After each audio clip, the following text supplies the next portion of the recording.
Amar e servir é um gesto concreto.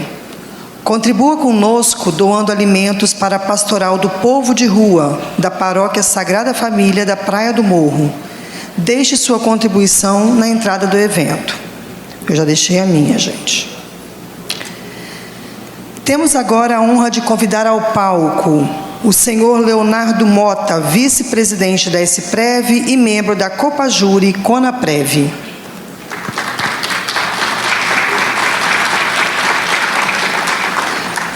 A senhora Maris Caroline Gosman, auditora do Tribunal de Contas do Estado do Espírito Santo.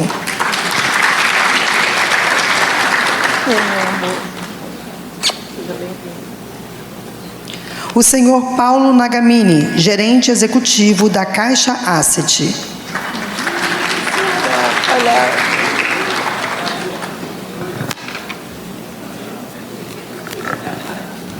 Bom dia a todos, bom dia a todas. Vamos lá iniciar então esse desafio, né, que digamos assim, que é falar da Lei Complementar 226.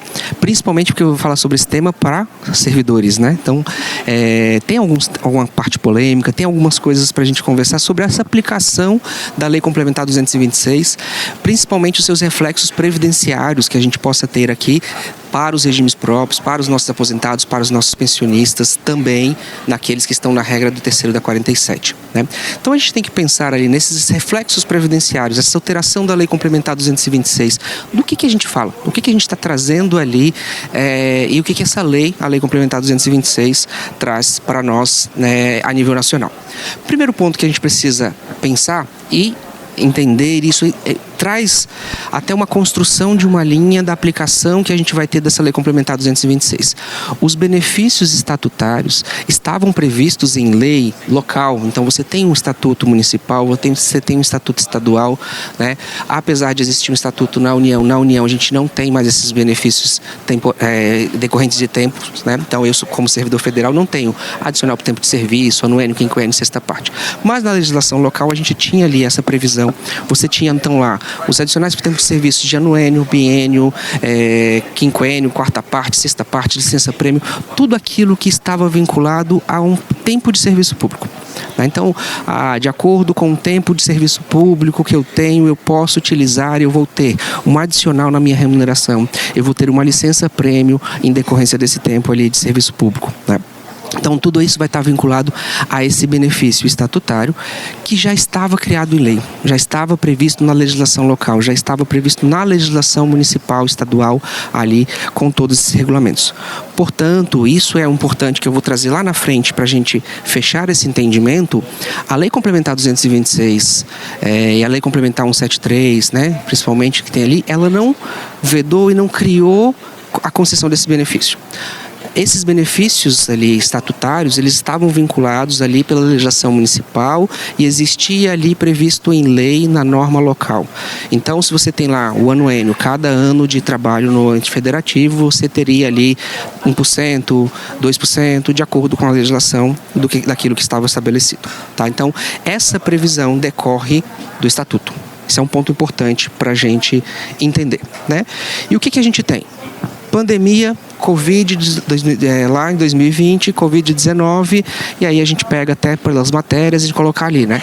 Aquela situação específica que você precisava de um enfrentamento. Então você precisava enfrentar essa situação pandêmica para que você pudesse então ali ter apoio financeiro, que a gente possa dizer assim, que os municípios, os estados, a própria União pudessem enfrentar essa situação da pandemia. Foi criada então uma legislação, a Lei Complementar 173, para trazer uma forma de enfrentamento para a Covid-19.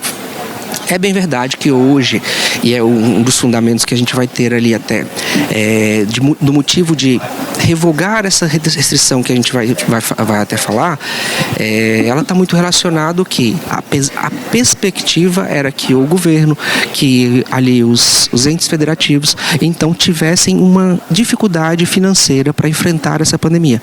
Razão pela qual, então, se criou esse enfrentamento. A Lei Complementar 173 veio tentando fortalecer financeiramente os entes federativos para que pudesse, então, enfrentar essa situação pandêmica do que a gente passava ali naquele momento. Eu tenho convicção que eu falo para servidores, mas eu falo para vocês. Essa questão do congelamento que a gente chama, né? Eu costumo falar, e sempre falei isso, e até falava ali, pessoal, foi a nossa contribuição como servidor público, né? Por quê?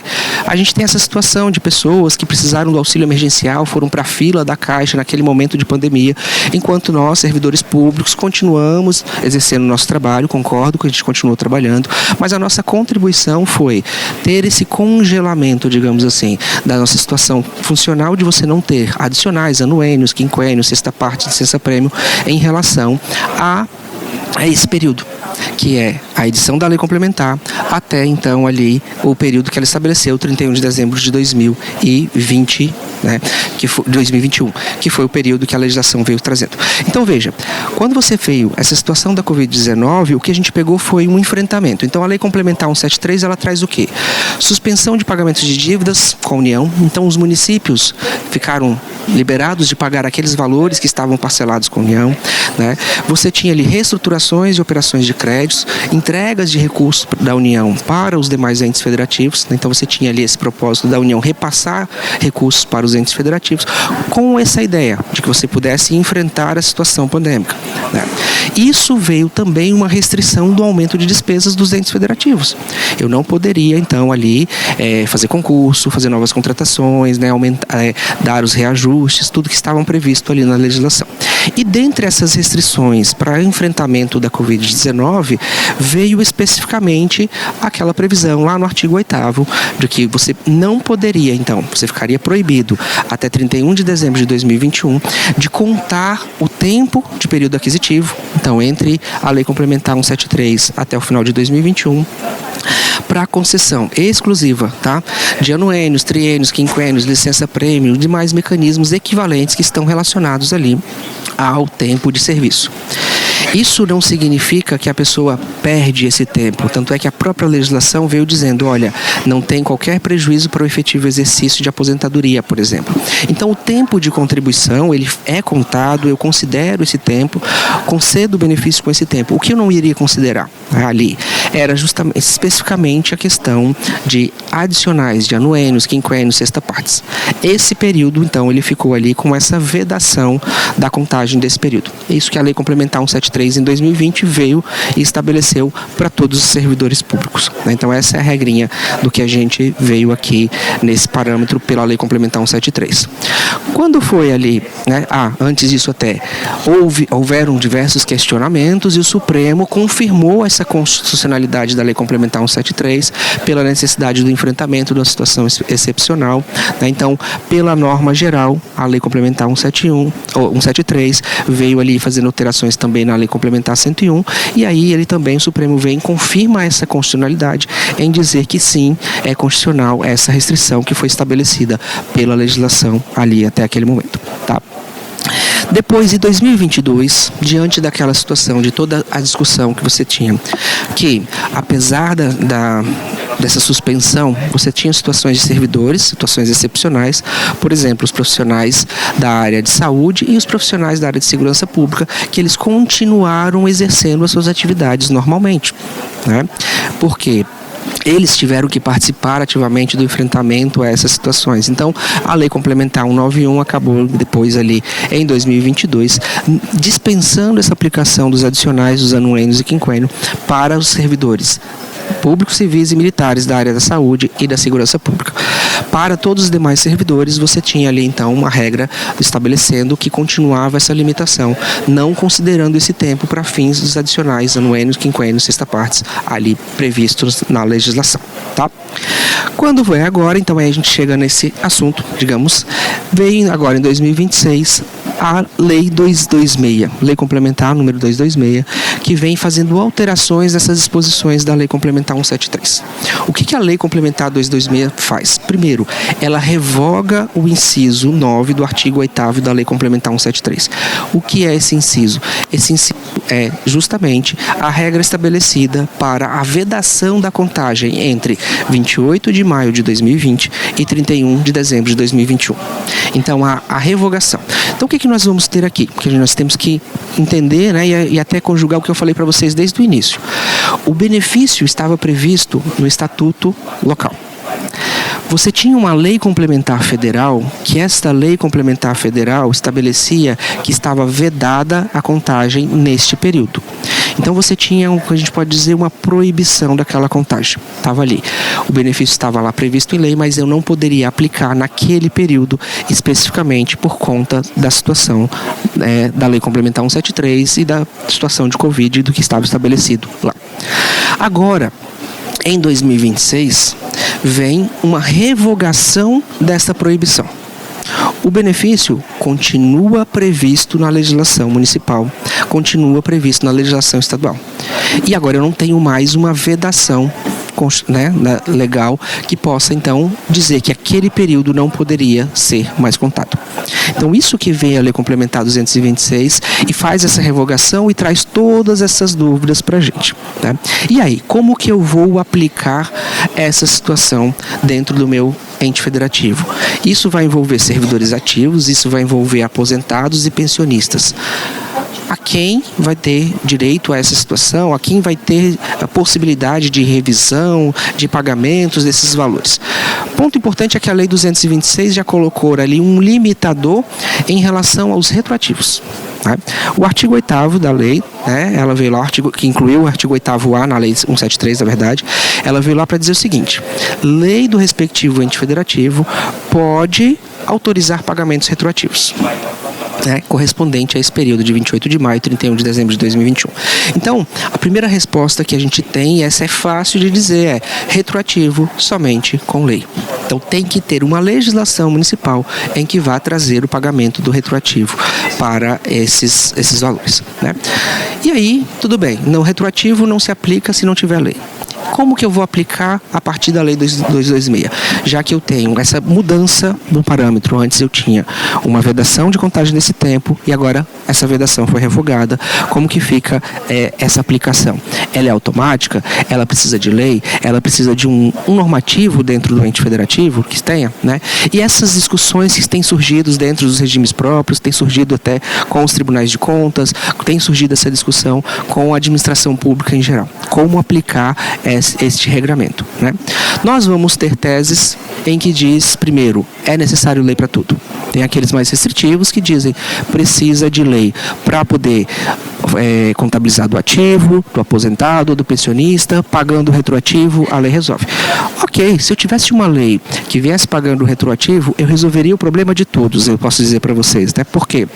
Porque eu vou considerar que no pagamento dos retroativos eu vou ter o efetivo pagamento daquele que se aposentou por média, eu vou ter ali o recebimento dos ativos. Então você tem todas essas disposições que a legislação local poderia suprir e poderia então autorizar e resolver.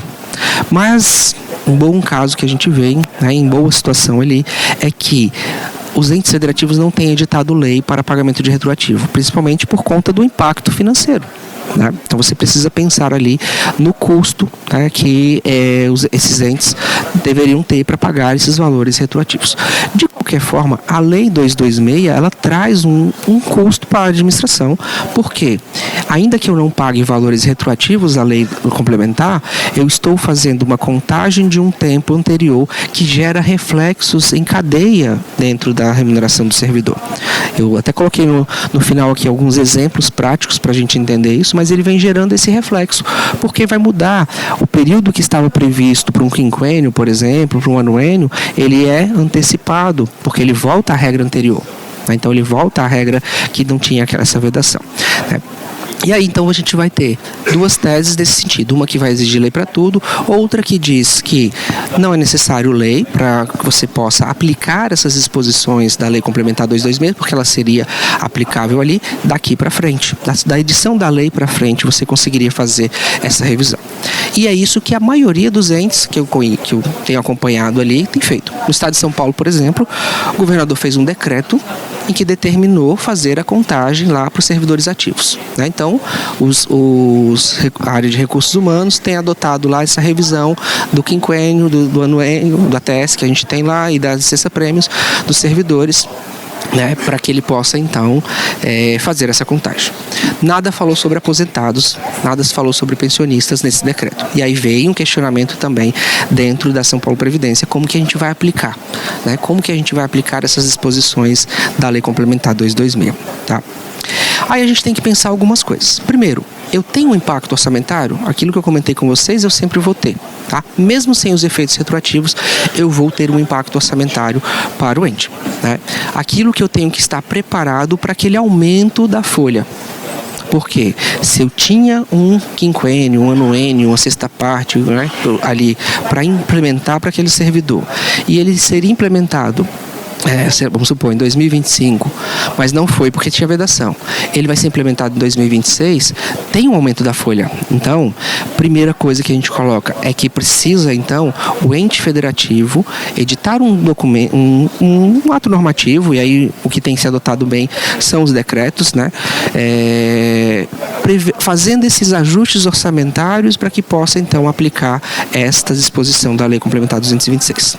Tribunal de Contas do Estado de São Paulo, por exemplo, a gente questionou sobre a aplicação para aposentados e pensionistas, estão estudando, estão avaliando, mas eles soltaram um comunicado para alertar que a partir da Lei Complementar 226, os entes federativos precisam estar atentos a esses impactos orçamentários relacionados ao artigo 8º-A, principalmente, que é o pagamento de retroativo. Então você precisa ali demonstrar previamente a existência de recursos orçamentários suficientes para suprir aquela demanda, conforme prevê lá na Lei Complementar 101, né, e nos outros parâmetros que a gente tem dos entes federativos, tá? A gente recomenda que a aplicação da Lei Complementar 226, nessa tese, e é da qual eu me filio, que a partir da Lei Complementar 226 eu posso fazer essa contagem, porque nesse ponto principal que está ali embaixo, eu não estou criando o benefício com a Lei Complementar 226. O benefício do adicional de tempo de serviço, ele já está criado na legislação municipal, só existia uma vedação para a aplicação da contagem naquele período, e essa vedação foi revogada pela Lei Complementar 226. Então, se há a revogação, eu poderia, né, a partir de um ato, de um decreto do prefeito, de um decreto do governador, permitir essa contagem. Por que eu preciso do decreto? Para pensar na questão orçamentária. Eu preciso avaliar essas questões ali, a suficiência orçamentária para esse aumento da folha que vai acontecer, sem pagar retroatividade a esse período.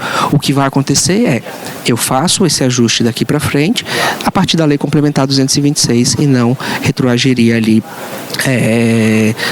ao implemento efetivo do benefício para o servidor, tá? Então, é importante esse ponto nessa tese da gente dizer que eu não crio despesas com a Lei 226, portanto, eu poderia aplicar a legislação, mesmo sem uma lei local nessas disposições.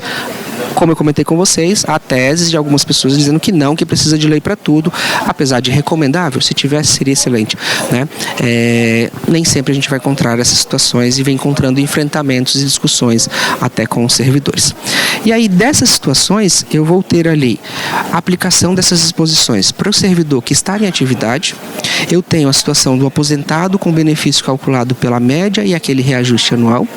Eu tenho situações de aposentados com benefício calculado com integralidade e paridade. E eu tenho ainda também os pensionistas que têm um benefício concedido nos termos do artigo 3º da 47 de 2005, né? E a gente pode dizer também que, junto com o benefício calculado pela média, o reajuste anual, eu poderia incluir os pensionistas, os demais pensionistas também, né? Porque também teria algum reflexo do que a gente tem. Então, para esses 5 grandes grupos que a gente possa dizer assim, que incluiria aqui, né, mais um, a gente tem que pensar o impacto. Como vai ser o impacto para cada um? Como que eu posso aplicar essas disposições?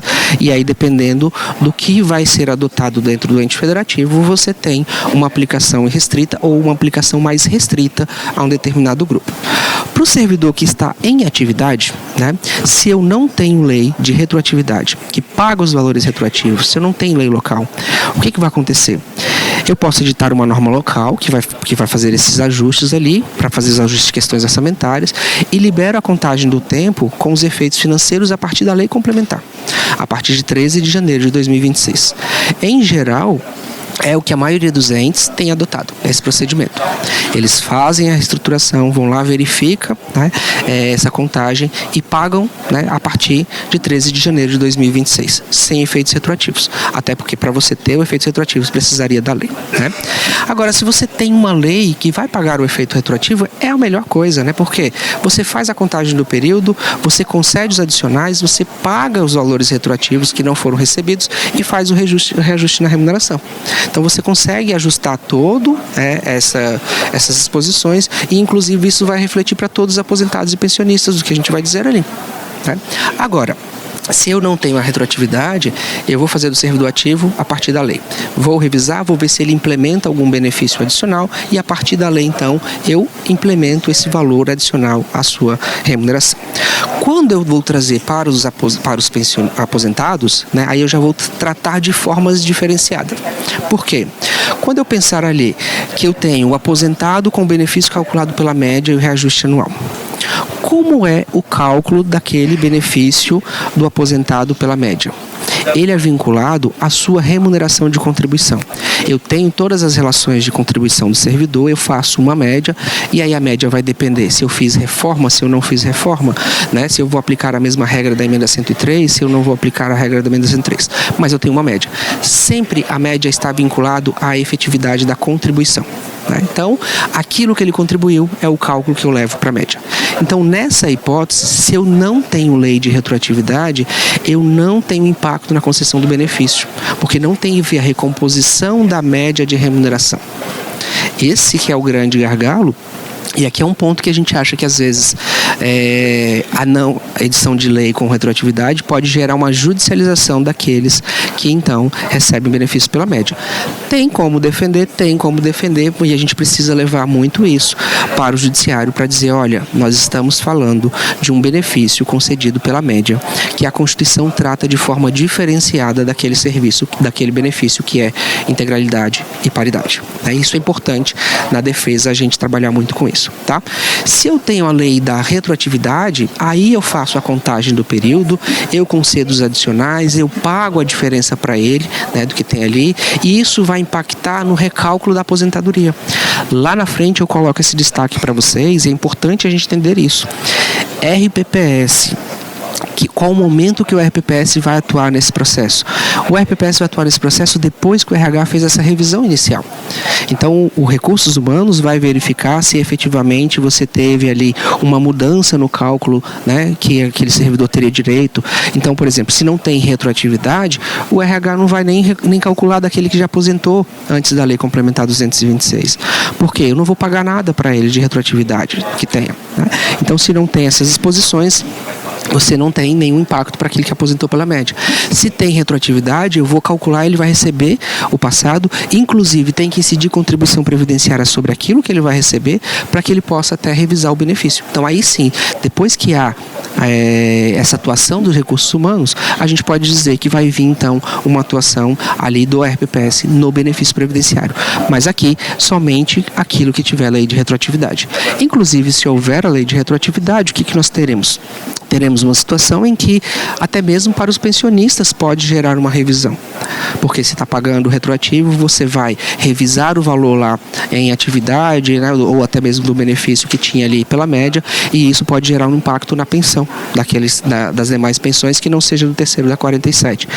Mas se eu não tenho lei de retroatividade, benefício pela média, reajuste anual, a gente entende então aqui que não há nenhuma recomposição a ser feita nessa situação, não muda nada se for apenas para os servidores a partir da lei do complementar 226, tá? Então, esse primeiro ponto. Aí quando eu chego então a falar aqui sobre os benefícios calculados com integralidade e paridade. Antes de entrar diretamente nessas exposições, é importante a gente entender esse conceito.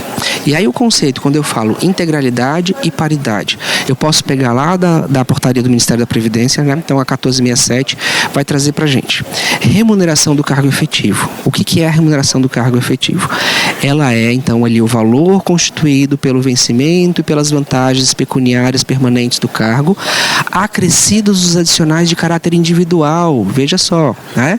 E das vantagens pessoais permanentes, caráter individual, adicionais, ATS, anuênio, quinquênio, sexta parte, são parcelas de caráter individual. Então eu tenho essas exposições aqui. E quando eu falo que o benefício por integralidade, ele corresponde à remuneração do segurado no cargo efetivo, eu estou falando então que aqueles adicionais de caráter individuais também faz parte da remuneração do cargo efetivo. E, portanto, na aposentadoria, ele leva esse valor, né, do que ele tem. Os adicionais, essas disposições, ele acaba levando na sua aposentadoria quando ela é com integralidade e paridade. Essa é a diferença, essa é a disposição do que a gente vai ter. E esse conceito é importante para a gente trazer e defender até mesmo perante o judiciário, as necessidades, o porquê do tratamento desigual daquele servidor que aposentou pela média e daquele servidor que aposentou com integralidade. A própria Constituição tratou ele de forma diferenciada. Então a gente precisa, para sustentar, né, isso, ter muito bem separado essas disposições. Então, se eu tenho uma situação em que, no cálculo pela integralidade, a aposentadoria corresponde à remuneração do cargo efetivo, e se eu venho, então, agora, com a Lei Complementar 226, para alterar essas disposições aqui. Opa, cadê? Então,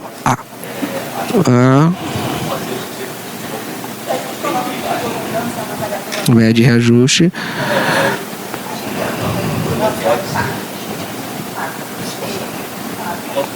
Tá, não ficou aqui, cadê?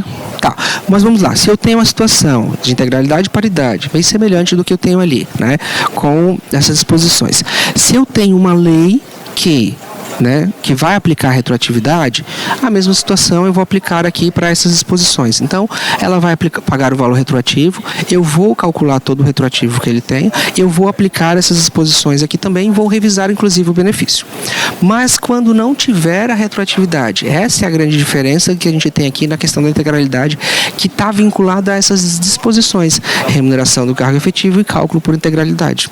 Mesmo que eu não tenha essa disposição ali de um pagamento retroativo dos valores, o que vai ocorrer nessa hipótese é que, a partir da Lei Complementar 226, eu tirei a proibição de contagem desse tempo. Então eu vou voltar na origem, eu vou fazer a revisão daquele adicional, naquele anuênio, naquele biênio que tem lá, mas não tendo lei de retroatividade, isso vai gerar impacto para ele a partir da Lei Complementar 226. Então, na integralidade eu reviso porque eu estou sempre uma hipótese de revisão da concessão da aposentadoria dele. É como se, vamos pensar assim, se fosse uma revisão, como se eu tivesse feito uma concessão errada do benefício. Não foi errada porque a gente tinha uma vedação que dizia você não pode contar. Agora essa vedação foi revogada. E aí você vem lá então e fala, tá, não existe mais a vedação, existe a previsão em lei local de contar aquele tempo, eu vou contar então esse tempo. Se eu vou contar esse tempo, isso não pode gerar efeitos retroativos se não tem lei. Se não vai gerar efeitos retroativos se não tem lei, mas geram efeitos a partir da lei complementar, que foi a partir do momento em que revogou essas disposições ali. E se houver a revogação, então, dessa disposição, eu faço a contagem, pago nesse benefício ali a partir da lei complementar 226. Muito se discuti com alguns colegas até essa situação de dizer assim, nesse caso a gente está aplicando a paridade ou a gente está aplicando a integralidade mesmo desses benefícios, né?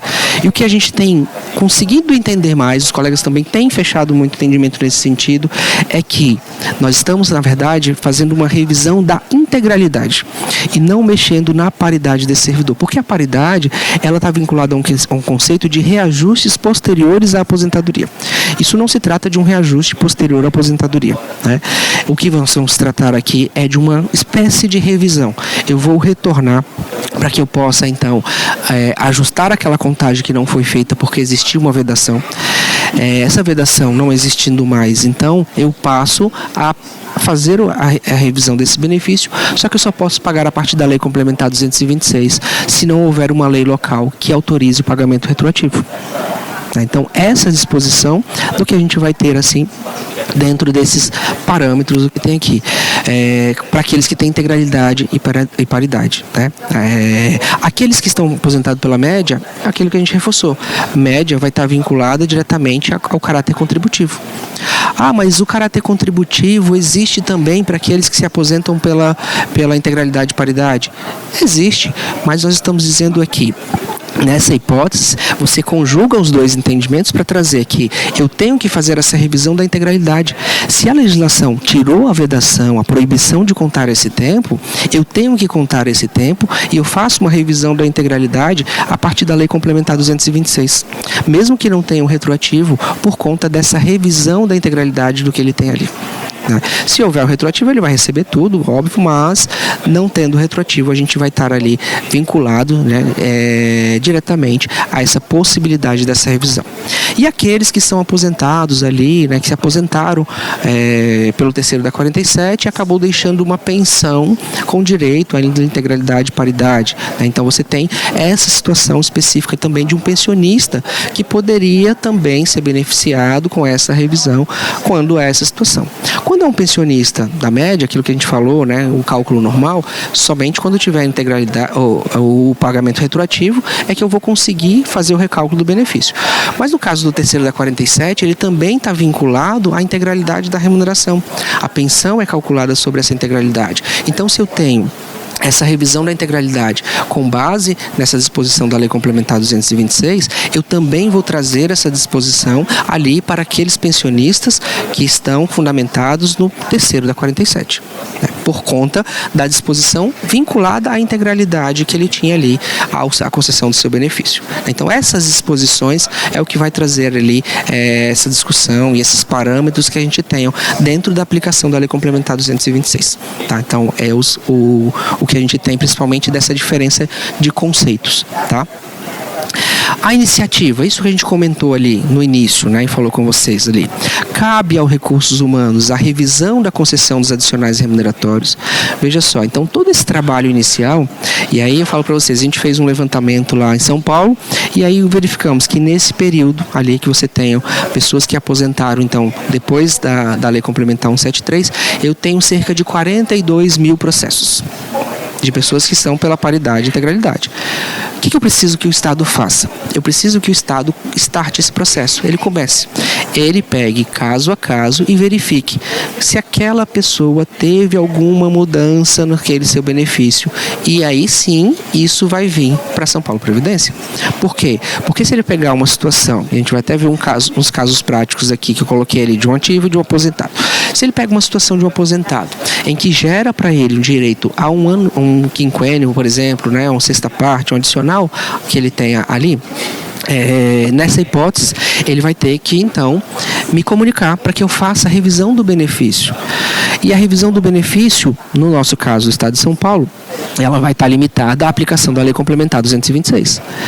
Dos demais entes, vai precisar verificar. Eu tenho lei que paga retroatividade? Se eu tiver lei que paga retroatividade, eu vou retroagir. Se eu não tenho, eu vou aplicar ali a partir da Lei Complementar 226. Mas a iniciativa sempre vai partir lá dos recursos humanos. Por quê? Porque é um benefício funcional. Eles precisam refazer essa contagem, né? Então começa no RH para então refletir no regime próprio. O regime próprio vai chegar ali no benefício para saber, houve alguma mudança, né? E aí, se houve essa mudança, eu faço então esses ajustes dentro do benefício previdenciário ali, para que a gente possa ter aplicação da Lei Complementar 226, tá?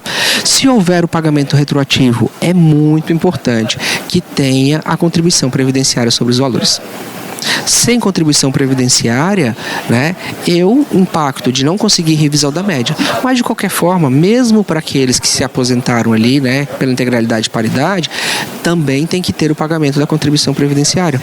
Então, é algo que, se no ente de vocês, no município de vocês, vai haver essa discussão e a liberação para pagamento de retroatividade, alerte a prefeitura que precisa fazer o desconto da contribuição previdenciária, né, conforme está previsto na Lei 9717, está previsto também lá na portaria do Ministério da Previdência, que os pagamentos retroativos incidem em contribuição previdenciária. Isso vai gerar a nossa revisão também a partir do momento em que há esse cálculo do RH, você tem ali essas disposições e aí a gente vai então entender entender e a poder aplicar melhor ainda essas normatividades. Veja então que a aplicação da Lei Complementar 226, ela vai estar muito relacionada a uma legislação local. O que tem na legislação que possa estabelecer e que possa, então, ajudar ali a gente nessa aplicação. E, para os aposentados e pensionistas, são situações diferentes. São situações diferentes porque a própria Constituição assim trata. Eu tenho um grupo de servidores que se aposentam com integralidade e paridade, que tem uma regrinha específica, e eu tenho servidores que se aposentam pela média e que tem uma regra diferente. A própria Constituição assim estabeleceu, então eu também tenho que fazer esse tratamento diferenciado. O melhor dos mundos, digamos assim, seria você fazer uma edição de uma lei que pagasse esse retroativo. Só que tem um impacto orçamentário. E aí? O ente federativo suporta esse impacto, consegue pagar esses valores, porque assim a gente pode brincar que todo mundo fica feliz, né? O servidor fica feliz porque vai receber o valor todo atrasado, no regime próprio a gente não vai ter problema, vai conseguir aplicar todas essas disposições e aí consegue seguir. Não havendo lei, né? Aí, aquilo que eu comentei com vocês, eu me filio à tese de dizer que a Lei Complementar 226, por revogar aquela disposição, ela traz a possibilidade de aplicação, então, e nessa hipótese eu poderia, apenas fazendo ajustes orçamentários, pensando ali nos impactos orçamentários do aumento da folha, você poderia liberar ali dentro do ente federativo essa recontagem a partir da Lei Complementar 226, tá? Essa seria uma possibilidade do que a gente tem aqui. Lembrando, né, que dois pontos principais que a gente tem que destacar mesmo para vocês, em dizer que a Lei Complementar 226 não cria o benefício. Isso eu quero deixar muito claro com vocês. O benefício está no estatuto. É isso que a gente coloca desde o início, tá? O que ela fez foi descongelar, o que a gente chama, né? Então você tirar a proibição de contagem desse tempo. E o início desse processo precisa ser no Recursos Humanos, porque ela está vinculado necessariamente ao estatuto, a um benefício estatutário, tá? Vamos ver aqui um exemplo que eu coloquei para vocês, ó, um caso prático para a gente entender qual a diferença, o que a legislação acabou fazendo e como ficaria nessas disposições e nessa tese do que é que a gente fala aqui. Um servidor ativo que ingressou lá em 10 de março de 2019, tá? Então ingressou no município 10 de março de 2019. Na sua legislação você tem quinquênios, vamos supor nessa hipótese. O primeiro quinquênio dele seria em 8 de março de 2024, né? Mas não foi. Por que não foi?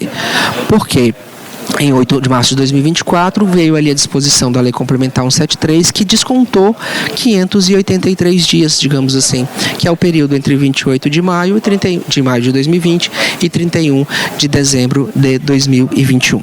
Então, se houve o desconto desse período, se eu não posso utilizar esse período, porque a própria lei colocou isso, né? O período a partir de 1º de janeiro de 2022 voltou a contar normalmente, né? O que aconteceu com esse servidor? Seu primeiro quinquênio foi ali para 12 de outubro de 2025. Aquilo que era em 2024 passou um pouquinho mais para 2025. Mas em 2025 ele recebeu, né? Foi lá, entrou o seu quinquênio ali e tem ali, né, o seu quinquênio concedido em 12 de 10 de 2025.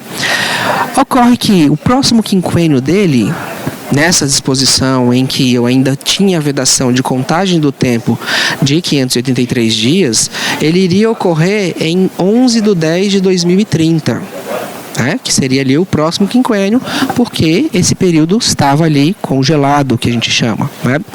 E com a Lei Complementar 226, não é mais 2030. Eu volto a contar aquele tempo, né? Eu volto a contar aquele tempo e o seu quinquênio, que seria ali 2030, ele volta então a considerar a data do ingresso dele, que foi 2019. O segundo quinquênio ele poderia implementar ali em 7 de março de 2029. Né? Então essas seriam essas disposições. Veja que aqui eu faço a recontagem, mas ele não gera pagamento algum para esse servidor. Mesmo depois da Lei Complementar 226, mesmo que eu não tenha retroatividade, não há nenhum impacto do que tem aqui, né? O que eu faço é como eu volto a contar ele como ele ingressou no serviço e faço esses ajustes ali a partir de 7 de março de 2029, vai ser o segundo quinquênio, não há pagamento nenhum. Se houvesse a lei pagando retroativo, aí sim, eu teria esse impacto aqui entre 2024 e 2025, o período em que eles não receberam, né, que o servidor não recebeu de quinquênio. Então, eu teria esse impacto financeiro aqui dentro dessa disposição com a lei de retroatividade. Né? Então, essa é a diferença do que a gente teria aqui nessa segunda, né, nessa contagem. Então, por isso que a gente colocou, e falei para vocês ali, apesar de parecer dizer assim, não tem impacto financeiro, mas tem um impacto orçamentário ali para o ente federativo, financeiro orçamentário lá, quando eu faço essa antecipação do quinquênio. Então, veja aqui, a previsão, né, os estudos indicavam que a gente ia ter um quinquênio a ser concedido em 2030. Eu antecipei, aí a gente coloca antecipei entre aspas, porque já era a regra inicial, né? Então a regra inicial era que esse servidor teria um quinquênio em 2029, por conta da lei complementar foi postergado para 2030. Só que agora você retornou ali e antecipa esses parâmetros para 2029. Isso do servidor ativo, tá? Então, nesse caso aqui, eu só teria um pagamento efetivo para o servidor, se eu tivesse a lei de retroatividade, ou no caso aqui, eu tenho uma antecipação, um retorno ali para a regra do quinquênio dele, tá? Um servidor aposentado.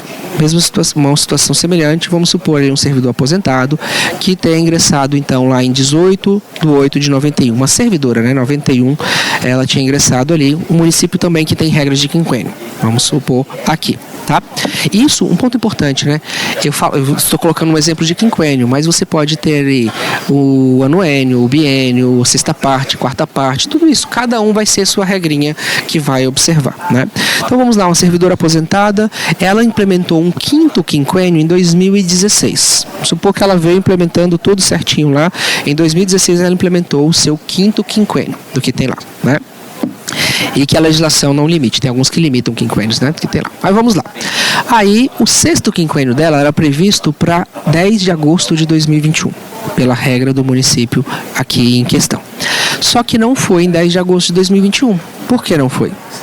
Porque tinha a lei complementar 173, né? A lei complementar foi lá e vedou esse quinquênio aqui, disse, não pode.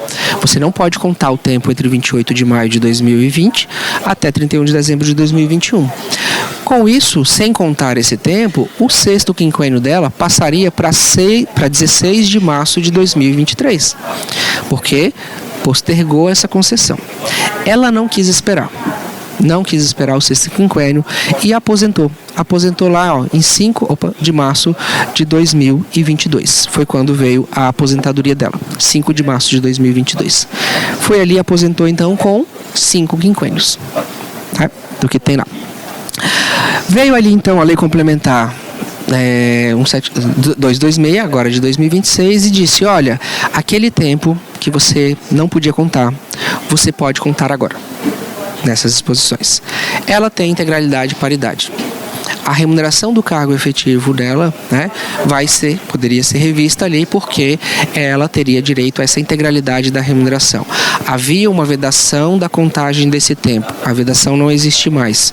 Eu conto esse tempo e eu posso então fazer essa revisão para que ela tenha ali um sexto quinquênio a partir da lei complementar 226. 13 de janeiro de 2026, você conseguiria ali fazer esse ajuste de ter um sexto quinquênio para ela, né? Sendo que, se houvesse lei de retroatividade, eu iria retornar a 2021, a pagar todo esse retroativo para ela do que tem aqui.